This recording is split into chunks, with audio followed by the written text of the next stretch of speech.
इनसे मिलिए। ये है लक्ष्मण राव, जिन्हें देश के प्रेसिडेंट भी अवार्ड दे चुके हैं। इनसे मिलने के लिए 2800 रुपए देने पड़ते हैं। क्यों? क्योंकि इनकी चाय ही इतनी महंगी है, तो जाहिर है इनसे मिलने भी इतना महंगा ही होगा। और ये दिल्ली की किसी सड़क पर अपनी चाय की टपरी नहीं लगाते, बल्कि दिल्ली के 5 स्टार होटल में टी कंसल्टेंट हैं और अब तक 25 किताबें लिख चुके हैं। तो आज हम आपको बताने वाले हैं किताबों की कहानी लिखने वाले लक्ष्मण राव की कहानी। आपको ले चलते हैं इनके ऐसे सफर पर कि कैसे ये दिल्ली फुटपाथ से दिल्ली के 5 स्टार होटल तक पहुंचे। कुछ लोगों को आपने अक्सर कहते सुना होगा कि कामयाबी किस्मत से मिलती है, मेहनत तो मजदूर भी करता है, लेकिन इस बात को पूरी तरह से उलट कर रख दिया है दिल्ली के 70 साल के इस बुजुर्ग ने, जो फुटपाथ से उठकर आज दिल्ली के जाने माने 5 स्टार होटल में अपनी पहचान बनाए बैठे हैं। इनकी चाय के साथ साथ यहाँ इनकी कलम की भी खूब तारीफें होती हैं। लक्ष्मण राव महाराष्ट्र में अमरावती जिले के गाँव दशासर के रहने वाले हैं। इन्होंने 8वीं तक गाँव में रहकर ही पढ़ाई की। इसके बाद अमरावती शहर से 10वीं की पढ़ाई की। पहले अमरावती में एक मिल में काम करते थे। मिल बंद होने के बाद वो भोपाल चले गए,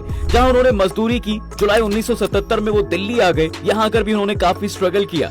एक टाइम था जब ये दिल्ली के आईटीओ के पास फुटपाथ पर चाय बेचा करते थे, लेकिन आज वो 5 स्टार होटल में टी कंसल्टेंट है। उनकी इस सक्सेस के पीछे उनकी कला, उनका कल्चर ही उनकी पहचान है। 10वीं पास चाय बेचने वाले लक्ष्मण राव अब तक 25 कहानियां, नाटक और नॉवेल्स लिख चुके हैं। इनकी किताबें पढ़ना लोग काफी पसंद करते हैं। हालांकि लक्ष्मण राव आज 10वीं पास नहीं है, बल्कि उन्होंने किताबें लिखने के साथ साथ बीए और मास्टर्स की पढ़ाई भी कर ली है। अब 70 की उम्र में वो इंग्लिश से मास्टर्स करने की इच्छा जता रहे हैं, लेकिन किताबों और नौकरी के बीच वो अपनी पढ़ाई के लिए टाइम ही नहीं निकाल पा रहे हैं। चाय की टपरी पर जब भी कोई उनके पास चाय पीने आता था, तो अक्सर लोग उनके बारे में जानने के लिए एक्साइटेड रहते थे, और हो भी क्यों ना, क्योंकि अपनी चाय के ठेले के साथ बुक कलेक्शन का स्टॉल जो लगाते थे, ऐसे में उनके बारे में कोई क्यों नहीं जानना पसंद करेगा। एक बार की बात है, जब किसी ने उनसे पूछा कि आप कितने पढ़े लिखे हैं, तो उन्हें इस बात का एहसास हुआ कि शायद इस दुनिया के बीच जीने के लिए पढ़ना जरूरी है। इसलिए उन्होंने हिंदी लैंग्वेज से मास्टर्स की पढ़ाई की। इसके साथ साथ अपनी चाय की दुकान भी चलाते रहे। यही नहीं, अपनी पढ़ाई को पूरा करने के लिए उन्होंने 3 बार 5 स्टार होटल की नौकरी के ऑफर्स भी ठुकराए, लेकिन फिर चौथी बार वो इस ऑफर को ना नहीं कह पाए। हांगकांग से दिल्ली आए होटल के मालिक की रिक्वेस्ट पर उन्होंने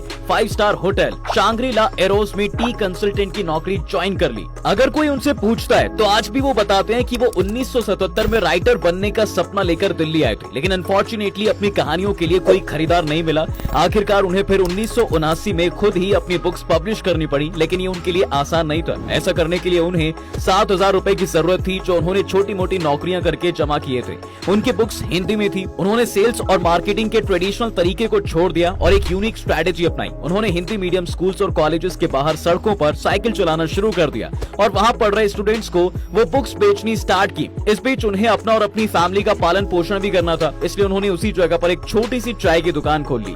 लक्ष्मण राव की पहचान वहां के लोगों के बीच धीरे धीरे बनने लगी। वहां के लोग उन्हें जानने पहचानने लगे। अपनी चाय की दुकान के जरिए ज्यादा से ज्यादा कॉपीज को वो बेच लेते थे। वो चाहते थे कि उनकी कोई रिलायबिलिटी पर सवाल ना उठाए, इसलिए एक राइटर का दर्जा पाने के लिए हिंदी लैंग्वेज से मास्टर्स पूरा किया। बाद में उन्होंने अपनी बुक्स और स्टोरीज के लिए कई अवार्ड्स भी जीते, जिनमें सबसे खास था उनकी किताब रामदास के लिए इंद्रप्रस्थ साहित्य भारती पुरस्कार, जो कि इंदिरा गांधी और पूर्व राष्ट्रपति प्रतिभा पाटिल ने सम्मानित किया था। आज लक्ष्मण राव की बुक्स अमेज़न पर भी अवेलेबल हैं और उनकी बिक्री भी अच्छी होती है। वो चाहते हैं कि उनके बच्चों को अच्छी हायर एजुकेशन मिले और वो जो भी करें उसमें अच्छा प्रेजेंट करें, जिन्होंने बाद में उनकी सेल्स को बढ़ाने में उनकी मदद की थी।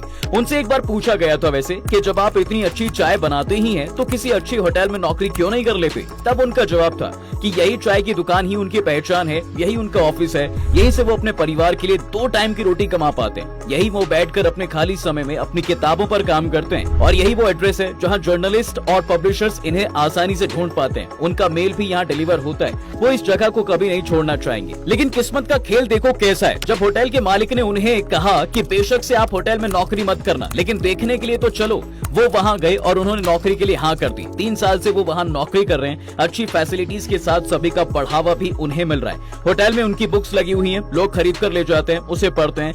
कई जगह कटआउट लगाकर उन्हें डिस्प्ले भी करते हैं। फुटपाथ की नौकरी और 5 स्टार होटल की नौकरी में डिफरेंस बताते हुए लक्ष्मण राव बताते हैं, फुटपाथ पर गरीबी दिखाई देती है, लेकिन उस गरीबी में बेचिंता के लोग थे। बिना चिंता के लोग खुशी खुशी अपनी लाइफ जी रहे हैं। यहाँ होटल में वो देखते हैं कि अमीर रईस लोग आते हैं, सभी के चेहरे पर सिर्फ चिंता की लकीरें दिखाई देती हैं। हालांकि वो यहाँ अपने काम पर पूरा ध्यान देते हैं, किसी से ज्यादा बात नहीं कर सकते, पूरा फॉर्मल बनकर रहो, क्लीन शेव रहो, कपड़े साफ रखो, नाखून कटे हो, अच्छे तरीके से दूसरों से बात करो, ये सब यहाँ देखा जाता था। और इन सब चीजों को वो बखूबी फॉलो भी करते थे। सभी से उन्हें खूब रिस्पेक्ट मिलती है, लोग उनकी चाय भी पीना खूब पसंद करते हैं। यूरोपियन लोग भी उनकी चाय काफी पसंद करते हैं। लक्ष्मण राव की अब दिल्ली के लोगों में अच्छी जान पहचान बन चुकी है और सिर्फ दिल्ली में ही नहीं बल्कि विदेश में भी लोग इन्हें जानते हैं। अभी तक उनकी 25 किताबें पब्लिश हो चुकी हैं। उनके बारे में विदेश के अखबारों में भी छपना शुरू हो चुका है। बाहर भी लोग उनकी किताबें पढ़ना पसंद करते हैं। और हाल ही में पूर्व प्रधानमंत्री पंडित जवाहरलाल नेहरू जी के ऊपर उन्होंने बुक लिखी थी।